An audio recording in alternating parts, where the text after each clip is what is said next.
মধ্যপ্রাচ্যে চলমান যুদ্ধ পরিস্থিতিতে জ্বালানি সংকট মোকাবেলায় একগুচ্ছ সিদ্ধান্ত নিয়েছে সরকার। রবিবার থেকে সরকারি বেসরকারি অফিস চলবে সকাল ৯টা থেকে বিকাল ৪টা পর্যন্ত, আর ব্যাংক খোলা থাকবে সকাল ৯টা থেকে বিকাল ৩টা পর্যন্ত। এছাড়া আজ থেকে দোকানপাট বন্ধ করতে হবে সন্ধ্যা ৬টার মধ্যে। রাতে জাতীয় সংসদ সচিবালয়ে মন্ত্রিপরিষদ বৈঠক শেষে এসব কথা জানান মন্ত্রিপরিষদ সচিব।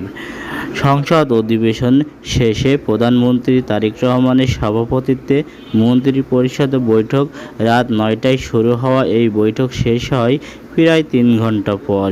দেশের জ্বালানি সংকট মোকাবেলায় সিদ্ধান্ত নেওয়া হয় বেশ কিছু গুরুত্বপূর্ণ সিদ্ধান্ত।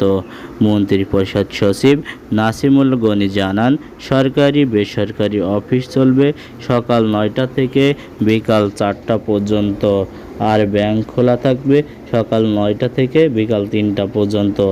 আজ থেকে সন্ধ্যা ৬টার মধ্যে খাবারের দোকান, ওষুধের দোকান ছাড়া সব ব্যবসা প্রতিষ্ঠান বন্ধ করতে হবে, যা তদারকিতে গঠন করা হবে মনিটরিং সেল।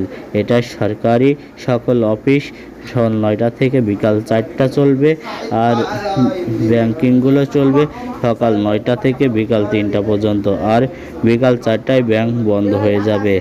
খাবারের দোকান, ওষুধের দোকান, এরকম জরুরি যেটা অর্থবর্ষী সবার জন্য সবসময় প্রয়োজন থাকে সেগুলো খোলা থাকবে।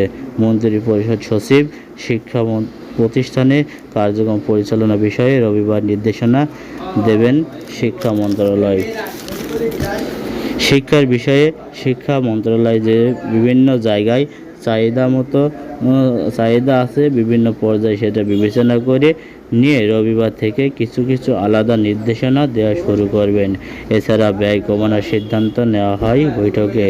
সরকারি অর্থায়নে সব ধরনের প্রশিক্ষণ সফর বন্ধ করা হয়েছে।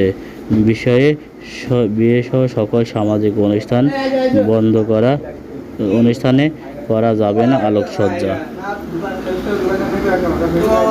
Mohammad Abu Sayeed, AS20 TV, Dhaka, Bangladesh.